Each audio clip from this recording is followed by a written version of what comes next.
चलिए अब हम लोग किसकी क्लास चलने वाली है? संस्कृत की क्लास चलने वाली है। और संस्कृत के हम यदि ग्रामर की बात करें तो कहां तक बउआ हम लोग पढ़े थे? संधि पढ़ रहे थे। कौन सा संधि चल रहा था? हाँ, वृद्धि संधि। इसके पहले हम लोगों ने पढ़ा है दीर्घ संधि, गुण संधि, और फिर क्या पढ़ा है? वृद्धि संधि। अब स्वर संधि के कुल कितने प्रकार थे? 5। स्वर संधि के कितने प्रकार थे? 5। अब स्वर संधि में जो 2 प्रकार बचे हुए हैं, एक बचा हुआ है यण संधि और एक बचा हुआ है आयाद संधि। अब ये थोड़ा डिफिकल्ट होता है। आयाद संधि तो वैसे भी थोड़ा आसान है। यदि आपको आगे चल के व्यंजन संधि पढ़ना है तो आपको यण संधि का कॉन्सेप्ट क्लियर होना चाहिए। जरा सा इसमें नोक झोंक है, 1 मिनट में रुझान आपको समझा देंगे यदि आप एक्टिव होइएगा तब। पीछे का क्लास क्या हुआ था, थोड़ा रिवीजन करवा दे। संधि में क्या चला था? तो संधि में बउआ यही चला था कि भाई साहब संधि जो होती है वो वास्तव में वर्णों का मेल करवाती है। यदि वर्णों का मेल होता हो और उनके गुण में परिवर्तन होता तब उसे क्या कहा जाता है? संधि। परिवर्तन के आधार पर संधि के कितने प्रकार बने? 3। कितने बने? 3। स्वर संधि, व्यंजन संधि और विसर्ग संधि। यदि 2 स्वर वर्ण आपस में मिले और स्वरों में परिवर्तन हो तो क्या कहलाता है? स्वर संधि। व्यंजन वर्ण आपस में मिले और व्यंजन में परिवर्तन हो क्या कहलाता है? व्यंजन संधि। और यदि 2 वर्ण आपस में मिले और यदि विसर्ग में परिवर्तन हो तो क्या कहलाता है? विसर्ग संधि। हम लोग यदि देखें तो स्वर संधि के कुल कितने प्रकार है? 5। स्वर संधि के कितने प्रकार है? 5। पहला नंबर आ जाता है कौन सा हुआ? दीर्घ। फिर हम लोग गुण के बारे में पढ़े, फिर वृद्धि के बारे में पढ़े। अभी हम लोग पढ़ने का काम करेंगे यण संधि। कौन सा संधि पढ़ेंगे? यण संधि। यण संधि का सिद्धांत क्या है अथवा थ्योरी क्या है, इसको जरा देख लेते हैं। थोड़ा ध्यान से समझिएगा, कैसे कि यदि आपको आगे चल के व्यंजन संधि पढ़ना है तो यण संधि आपको समझना है। और ये थोड़ा हटके है, लेकिन सबसे ज्यादा क्वेश्चन कहीं से निकलता है तो किससे निकलता है? यण संधि से। देखिए ध्यान से, ये कहता है क्या है? ये कहता है ई उ री री। ई यू री के बाद ध्यान से देखिएगा, अपने से भिन्न स्वर आने पर ई का य, ई का क्या हो जाएगा? य। उ का क्या हो जाएगा? व। री का क्या हो जाएगा? हाँ, अपने आप पे आ जा रहा है। री का क्या हो जाएगा? र। और री का क्या हो जाएगा? ल। क्या हो जाएगा? ल। याद रखिएगा, यदि ई यू री के बाद अपने से कोई भिन्न स्वर आए तो स्वर आने पर ई का क्या हो जाएगा? य। उ का क्या हो जाएगा? व। री का र और री का ल। तो ये सिद्धांत है भाई। अब क्या कहता है, इसका मतलब क्या है? मतलब समझना है। मतलब समझने का मतलब यही है कि यदि यहां पर कहीं पर भी ई आया और ई के बाद अपने से कोई भिन्न स्वर, तो ई के अपने से कोई भिन्न स्वर का मतलब हुआ कि ई नहीं आना चाहिए, ई के अलावा कोई और भी स्वर आना चाहिए। याद रखिएगा, ई के बाद, क्योंकि हम लोग पढ़ चुके हैं कि संधि में पद कितने होते हैं? 2। तो पहला पद में यदि ई रहेगा तो ई के बाद ई नहीं आना चाहिए, क्योंकि यदि ई के बाद ई आ गया तो क्या बन जाएगा? दीर्घ ई बन जाएगा। बन जाए कि नहीं बन जाएगा? तो दीर्घ संधि काम करने लगा। हाँ, नहीं, बड़ा नहीं भी आई भी नहीं आना चाहिए, क्योंकि ई के बाद यदि बड़ा ई आ गया तब पर भी क्या हो जाएगा? दीर्घ ई हो जाएगा। तब तो ये किस सिद्धांत पर चलने लगा? दीर्घ संधि के सिद्धांत पर। तो यण संधि का सिद्धांत है कि यदि ई आया पहले पक्ष में तो दूसरे पक्ष में ई नहीं आना चाहिए। उ आ जाए, य आ जाए, कुछ भी आ जाए, ई नहीं आना चाहिए। यदि उ आ गया तो उ के बाद वाले पक्ष में उ नहीं आना चाहिए, चाहे वो हर्षऊ हो चाहे दीर्घऊ हो। री के बाद री वाला कॉन्सेप्ट नहीं आना चाहिए और री के बाद री नहीं आना चाहिए। इसके अलावा कोई भी स्वर आ जाए हमारा काम चल जाएगा। अब ऐसे तो आपको समझ में आए चाहे ना आ जाए, लेकिन एग्जाम्पल के तहत आपको अच्छे तरीके से समझ में आएगा। और फिर एग्जाम्पल आपको दिखाते हैं कितना आसान है, लेकिन थोड़ा सा क्लिष्ट होता है यदि आपको देखना है तो। देखिए यण संधि देखो, आपको दिखाते हैं। जैसे में किया गया, देखो इति प्लस आकर्ण। अब ये आ गया। सबसे पहले ध्यान देने वाला है कि ये हो गया पहला पक्ष और ये हो गया दूसरा पक्ष। हमको इसमें अंतिम में स्वर जो होना खोजना होता है और इसमें शुरुआत में स्वर खोजना होता है। ध्यान से देखिएगा, हिल डोल कोनो देना मत करे लो। यदि केहू गाल पे हाथ दिले बा, कोई हाथ में कलम पकड़ा है, कॉपी पलट रहा है, सावधान, ऑल द ग्रुप अटेंशन। समझ में आया कि नहीं? हाँ, परेड सावधान होता है ना, तो वही परेड सावधान हो गया है। देखो बउआ, इसमें हमको यदि लास्ट में स्वर खोजे तो हमको क्या मिला है, ई मिला है। क्या मिला है, ई। और हम क्या बोले यहाँ पर कि अपने से कोई भिन्न स्वर आना चाहिए, मतलब कि ई के बाद ई नहीं आना चाहिए, ई के अलावा कोई अन्य स्वर आ जाए, कोई भी स्वर आ जाए, उससे हमको कोई मतलब नहीं है। तो यहाँ पर क्या आया हुआ है, आ आया हुआ है। क्या आया हुआ है, आ। तो यदि अपने से कोई भिन्न स्वर आता है तो क्या हो जाता है, य हो जाता है। क्या हो जाता है, य। ई का क्या हो जाता है, य हो जाता है। हमने कहा बिल्कुल सही बात है। लेकिन सबसे बड़ा प्रॉब्लम वाला चीज क्या है, इसमें 2 गो नियम है। क्या नियम है, नियम 1, जिस व्यंजन के साथ, ध्यान दीजिएगा, इसको बड़ी धीरे धीरे पढ़ाएंगे और इसको इसमें टाइम लेंगे, आयादी संधि में टाइम नहीं लगेगा। जिस व्यंजन के साथ पहले पक्ष में स्वर आए वह आधा हो जाता है।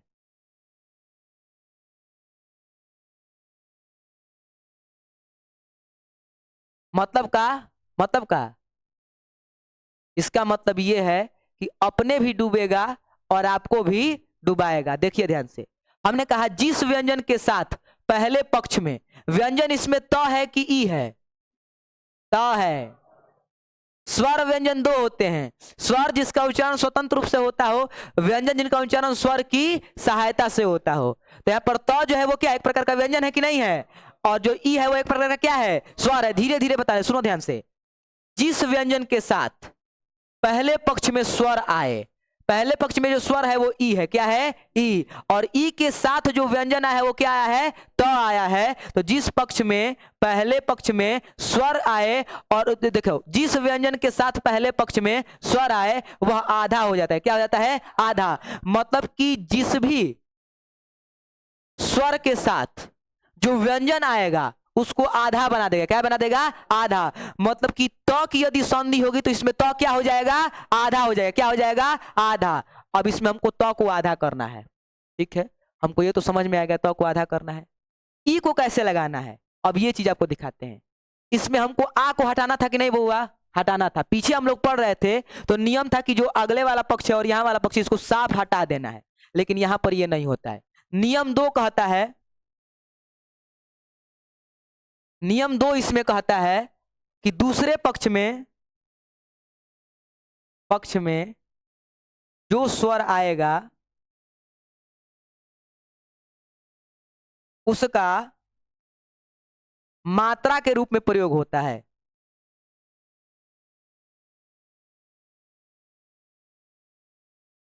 अब दोनों नियम ध्यान से देखिए क्या लिखा हुआ है, उसका क्वेश्चन प्रैक्टिस कराएंगे। एक बार ये क्वेश्चन समझ में आ गया, हम जानते हैं आपको बड़ी प्रॉब्लम होगा, कैसे इससे पहले आप संधि नहीं पढ़े। हम जब पढ़ रहे थे तो हमको प्रॉब्लम होता था, तो हम लोग कौन खेत की मूली हवा, इसलिए बता रहे बउआ, ये क्वेश्चन आपको बनाने के लिए आ गया। व्यंजन संधि जब पढ़ाएंगे तो आप फूक दीजिएगा। कैसे, देखो ध्यान से। नियम 1 कहता है जिस भी व्यंजन के साथ पहले पक्ष में क्या आएगा, स्वर आएगा। स्वर यहां पर क्या आया है, ई आया है। ई के साथ जो व्यंजन है वो क्या है, त है। नियम के अनुसार क्या होना चाहिए, त को आधा हो जाना है। त को क्या हो जाना है, आधा हो जाना है, ठीक है। आगे देखते हैं। और ई क्या बन जाएगा, ई तो य बन जाएगा। ई क्या बन जाएगा, य। दूसरा नियम बोला कि दूसरे पक्ष में जो स्वर होगा, यानी कि दूसरे पक्ष में स्वर क्या है, आ है। क्या है, आ। दूसरे पक्ष में जो स्वर होगा उसका मात्रा के रूप में प्रयोग हो जाएगा। उसका मात्रा के रूप, वो हटेगा नहीं, पहले हट जाता था लेकिन मात्रा के रूप में प्रयोग होगा। कैसे, अब एक क्वेश्चन आपको दिखाते हैं। इति प्लस आ करण्य, देखो इसको कैसे बनाना है। ई का ई उतार देंगे बउआ, इससे हमको कोई मतलब है नहीं है। तो को आधा कर देना है, कर दिए। और ई का क्या हो जाता है, य लिख दिया कि नहीं। नियम 1 के अनुसार नियम है, सबसे पहले जो व्यंजन आया है उसको क्या करना है, आधा करना है। और ई यदि है तो ई को क्या करना है, य करना है। क्या करना है, य। इति हो गया। दूसरा नियम बोला कि जो दूसरे पक्ष में स्वर आया है उसका क्या करना है, मात्रा के रूप में प्रयोग करना है। किसके रूप में, मात्रा के। तो यदि आ के मात्रा पूछल जाओ तो खड़ी पाई होखेला कि ना होखेला, यहाँ पर लगा दिए और यहाँ पर पीछे जो बचा हुआ उसको ज्यों कहते उतार दिए। इति प्लस आ कर्ण क्या बन गया, इत्या कर्ण। अब देखो नियम याद रखिएगा, सबसे पहले जिस भी व्यंजन के साथ स्वर आया है यहां पर देखना है, हेकर से मतलब नहीं के, जिस भी व्यंजन के साथ स्वर आया है उस व्यंजन को हमको आधा करना है। क्या करना है? आधा। और उसके बाद जो स्वर आया है, यदि ऊ रहेगा तो ऊ का क्या हो जाएगा? व हो जाएगा। क्या हो जाएगा? व। री रहेगा तो री का क्या हो जाएगा? र। और री का क्या हो जाएगा? ल। और इस वाले पक्ष में जो स्वर आएगा उसका मात्रा के रूप में प्रयोग हो जाता है। हमको कहा, आपने बोला कि हमको कुछ नहीं समझ में आ रहा है, आप बकलोली बतिया रहे हैं, हमको और अच्छे तरीके से समझाइए। हमने कहा संधि, नियम और सिद्धांत तो बताया जाएगा, लेकिन एक ही चीज है जो आपको समझा सकता है, वो है एग्जाम्पल। क्या है? एग्जाम्पल। हम कितना भी बुद्धि दौड़ा लेंगे, बिना एग्जाम्पल के आपको समझ में नहीं आएगा। बस आपको नियम साथ में रखना है और बाकी आगे चलना है। अगला क्वेश्चन आपको दिखाते हैं, मधुधन अरिहि। अब देखो ध्यान से, मधुधन अरिहि। सबसे पहला नंबर म का म लिख देंगे बउआ। नियम क्या कहता है? यहां पर ऊ आया है। क्या आया है? ऊ। ऊ के साथ कौन सा व्यंजन आया है? ध आया है। क्या आया है? ध। तो ध को पहले आधा करेंगे कि नहीं करेंगे? आधा कर दिए। ऊ का क्या होना चाहिए? व। क्या होना चाहिए? व। अभी बोला ना, को ई का य, ऊ का व, री का र और ली का ल। तो यहाँ पर क्या आया हुआ है? ऊ आया हुआ है। और ऊ के बाद अपने से भिन्न स्वर क्या आया हुआ है? अ। तो ऊ धन अ बराबर क्या हो जाएगा? व होगा कि नहीं होगा बउआ? तो यहाँ पर क्या लिखेंगे? व। और अ की कोई मात्रा होती है क्या? नहीं होती है, तो ऐसे ही छोड़ देंगे और री लगा देंगे। क्या हो गया? मध्वरी हो गया। अब बताओ किसको किसको इसमें दिक्कत है? डराए कि नहीं खे?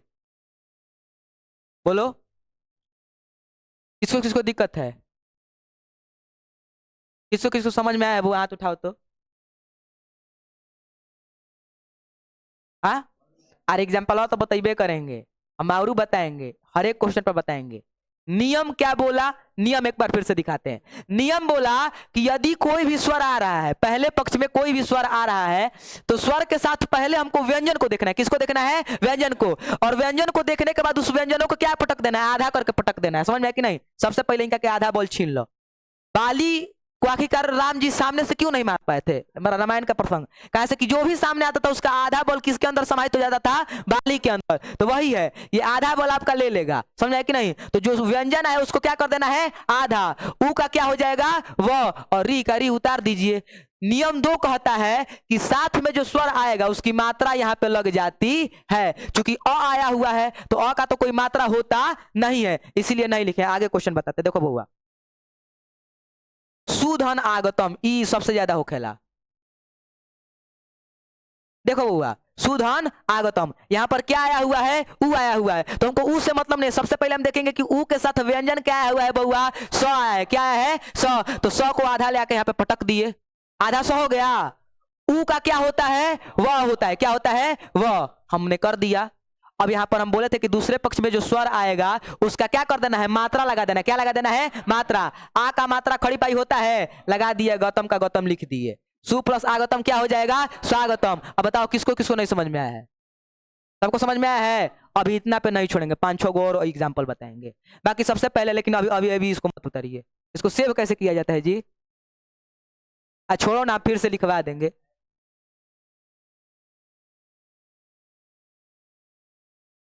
वाह, पढ़ा लिखल बड़ा लोता हम लोग, ठीक बा। और दिखाते बउआ, इति प्लस आदि। बिना 10 को एग्जाम्पल बताइए छोड़ेंगे नहीं बुआ तेरे को, जब तक तोड़ेंगे नहीं तब तक छोड़ेंगे नहीं। हाँ देखो, ई का ई लिख देंगे कि नहीं लिख देंगे बुआ? लिख देंगे। अब यहां पर देखो ध्यान से, सुनो, देखो ध्यान से। ई के साथ कौन सा व्यंजन आया है? तो आया है। तो सबसे पहले व्यंजन को क्या करना है? आधा करके पटक देना है। समझ में कि नहीं? आधा करके लाके क्या कर दिए? पटक दिए। और ई का क्या होता है? य। ई का क्या होता है? य लिख दिए। और बताए हैं कि दूसरे पक्ष में जो स्वर होता है उसका क्या लगता है? मात्रा। आ का मात्रा खड़ी पाई होता है, लगा दिए। क्या लिख दिए? दी। इति प्लस आदि क्या होगा? इत्यादि। आगे और क्वेश्चन देखेंगे, ऐसे हम छोड़ेंगे नहीं। देखो, अनु प्लस अय, अनु प्लस अय, हमने कहा सही बात है। अ का अ लिख देंगे बउआ। अब हम यहाँ पर देखेंगे तो यहाँ पर स्वर क्या है? ऊ है। क्या है? ऊ। ऊ के साथ कौन सा व्यंजन आया है? न। कौन सा व्यंजन आया है? न। तो सबसे पहले न व्यंजन को आधा करके पटकना है ना बउआ, तो न करके पटक दिए। ऊ का क्या होता है? व। व लिख दिए, और यहाँ पर से अ की मात्रा कोई लगती ही नहीं है, लगा दिए य, क्या हो गया अन्वय। देखिए अब एक बड़ा, हाँ, ली प्लस आकृति, ये करवाना बहुत जरूरी है। बहुत भी आई है, एग्जाम्पल है, एक एग्जाम्पल में ये दिया है, पूरा बुक में यही ली वाला एक एग्जाम्पल दिया है, लेकिन सबसे भी आई क्वेश्चन है और एग्जाम में बहुत बार पूछ चुका है। ली प्लस क्या दे दिया है, आकृति, सबसे पहला नंबर। यहाँ पर आगे पीछे कोई व्यंजन नहीं है, हमने कहा सही बात है, साथ में कोई व्यंजन, ली के साथ कभी भी साथ में कोई व्यंजन आता नहीं है, ली के साथ कोई व्यंजन आएगा नहीं, तो ली का क्या हो जाता है बउआ, ल हो जाता है, क्या हो जाता है, ल। पहले पक्ष में क्या कर दिए, ल लिख दिए, दूसरे पक्ष में आ की क्या लगाएंगे, मात्रा, क्या लगाएंगे, मात्रा, यहां पर आ की मात्रा खड़ी पाई होती है, लगा दिए, और कृति का कृति लिख दिए, क्या हो जाएगा, लाकृति। किसी किसी प्रकार का दिक्कत, चूंकि ली के साथ कभी व्यंजन नहीं आ सकता है, जब भी आएगा वो क्या आएगा, स्वयं आएगा, खड़ा हो जाएगा। अब बोलेगा कि हमारे तनी मुनी शक्ति है कि बदल के दिखाओ, हमको आधा करके दिखाइए, हमको आधा करके पटकिए, तो संभव नहीं है। आगे देखते हैं वो जड़ संधि वाला क्वेश्चन। हाँ देखिए एक और क्वेश्चन है, धात्री प्लस अंशः, यहाँ पर री का मात्रा लगा हुआ है कि नहीं लगा हुआ है, मात्रा लगा हुआ है कि नहीं लगा हुआ है, री का मात्रा यदि छोटी री हो तो एक लगता है, और बड़ी री करना होता क्या लगता है, दो को लगता है, संस्कृत पढ़ा रहे हैं बुआ। तो धात्री प्लस धा का धा उतार देंगे, हमने कहा बिल्कुल सही बात है। यहाँ पर क्या लगा हुआ है, री लगा हुआ है, क्या लगा हुआ है, री, इसके साथ व्यंजन कौन सा आया है, तो आया है, क्या है, तो को पहले आधा करके पटकेंगे, और यहाँ पर री का क्या हो जाता है, हो जाता है।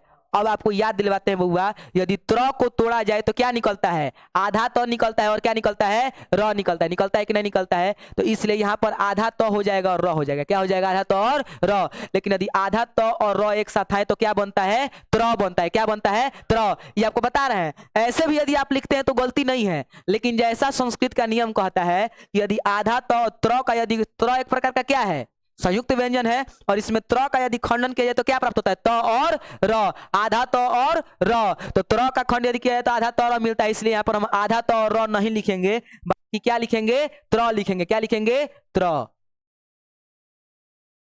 त्र।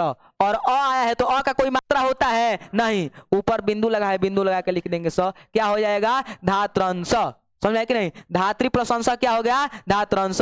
इस प्रकार से क्वेश्चन बनता है, याद रखिएगा, यदि त और र यदि साथ में आ रहा है, आप ऐसे लिखिए, कोई आपको रोक नहीं सकता है बउआ, जो रोकेगा उसको हमारे पास भेज दीजिएगा, क्योंकि इस प्रकार से हालांकि प्रयोग नहीं होता है, लेकिन यदि आप लिखे तो कोई उसको गलती नहीं काट सकता है, ये हम कर रहे हैं, कैसे कि व्याकरण हम पढ़ा रहे हैं। आगे क्वेश्चन दिखाते बउआ, पितृधन आदेश, पितृधन क्या है, आदेश। बहुत लोग के मन में एक क्वेश्चन बन गया होगा, कौन कौन एक क्वेश्चन बना सकता है, पहले ये बताओ, हाथ उठाना है, कौन कौन एक क्वेश्चन बना सकता है, पितृ प्लस आदेश बना सकते हैं आप लोग, तो ठीक है तुम लोग को दिखाते हैं। पहले बउआ पी का पी लिख देना है, यहाँ पे किसी प्रकार का दिक्कत, यहाँ पर क्या है, री आया है, क्या है, री, तो जो ये तो री तो एक प्रकार का क्या है, स्वर है, अब इस स्वर के साथ व्यंजन क्या आया है, तो आया है, तो आधा तो हो जाएगा, क्या हो जाएगा, आधा तो। री का क्या बनता है, र बनता है, हमने बना दिया, री का क्या बनेगा, र, जो व्यंजन साथ में उसको क्या कर दिया, आधा कर दिए, और यहाँ पर चूंकि आ है तो आ की मात्रा लगेगी कि नहीं लगेगी, लगेगी, लगा देंगे आ की मात्रा, और देशः लगा देंगे, क्या हो गया, पितरा देश।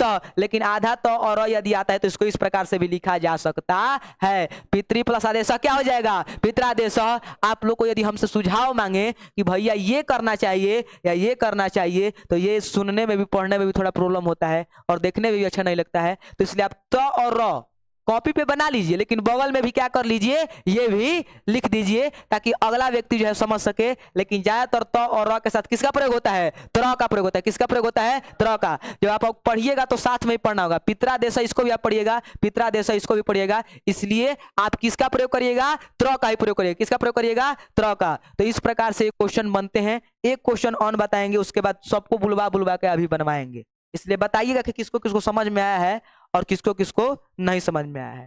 देखिए अब देखो, सबसे कलिष्ठ वर्ड आपको ला करके दे रहे हैं, अति प्लस आचारः,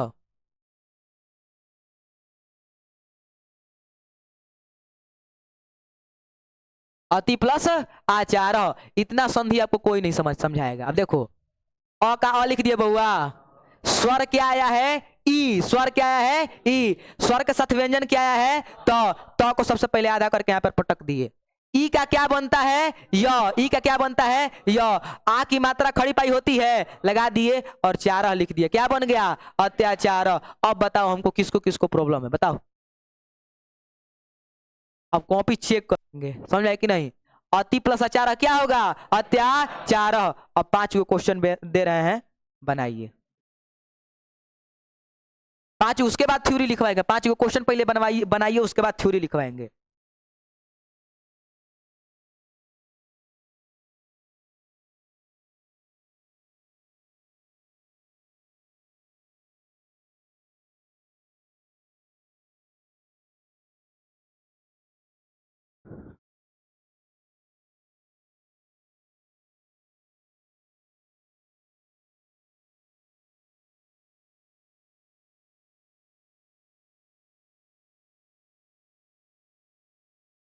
इसमें घबराना नहीं है, ई को यहाँ पर ला करके इधर से पटक देना है, हो गया, मात्रा लगा देना है।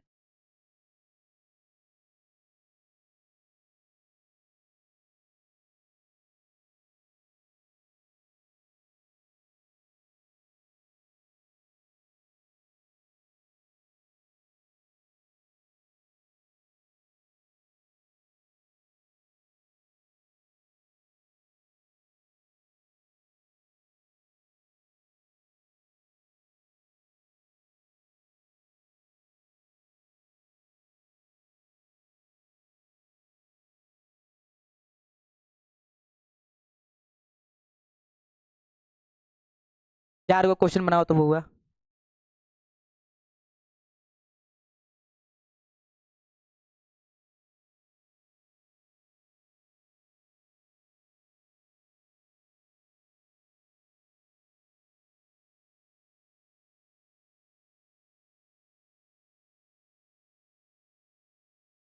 देख रहे हैं कितने लोग का सही हो रहा है।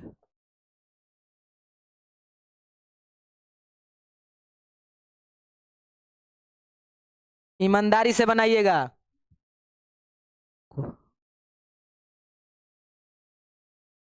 अभी क्वेश्चन सब बना लीजिएगा ना, तो इसका सबसे बड़ा क्वालिटी है ना बउआ, ठीक है, सबसे बड़ा इसका क्वालिटी यह है कि आपके मुख में आ जाएगा, जब आप बनाइएगा अपना मन ही अपन दिमाग में आ जाएगा कि भाई साहब ये इसका आंसर होना चाहिए। और आपको गारंटी देते हैं बउआ, इस क्षेत्र में जो संधि संधि के लिए हम जाने जाते हैं, संधि जो पढ़ा देंगे, आप जा करके कभी खोज लीजिएगा, जो संधि पढ़ा देगा कोई नहीं पढ़ा सकता है। हाँ हाँ, दधि प्लस अत्र।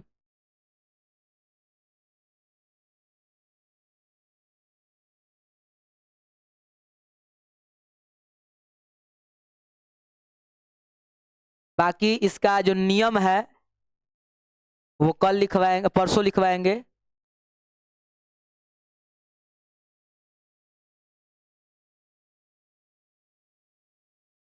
क्वेश्चन प्रैक्टिस आप लोग कर लीजिए।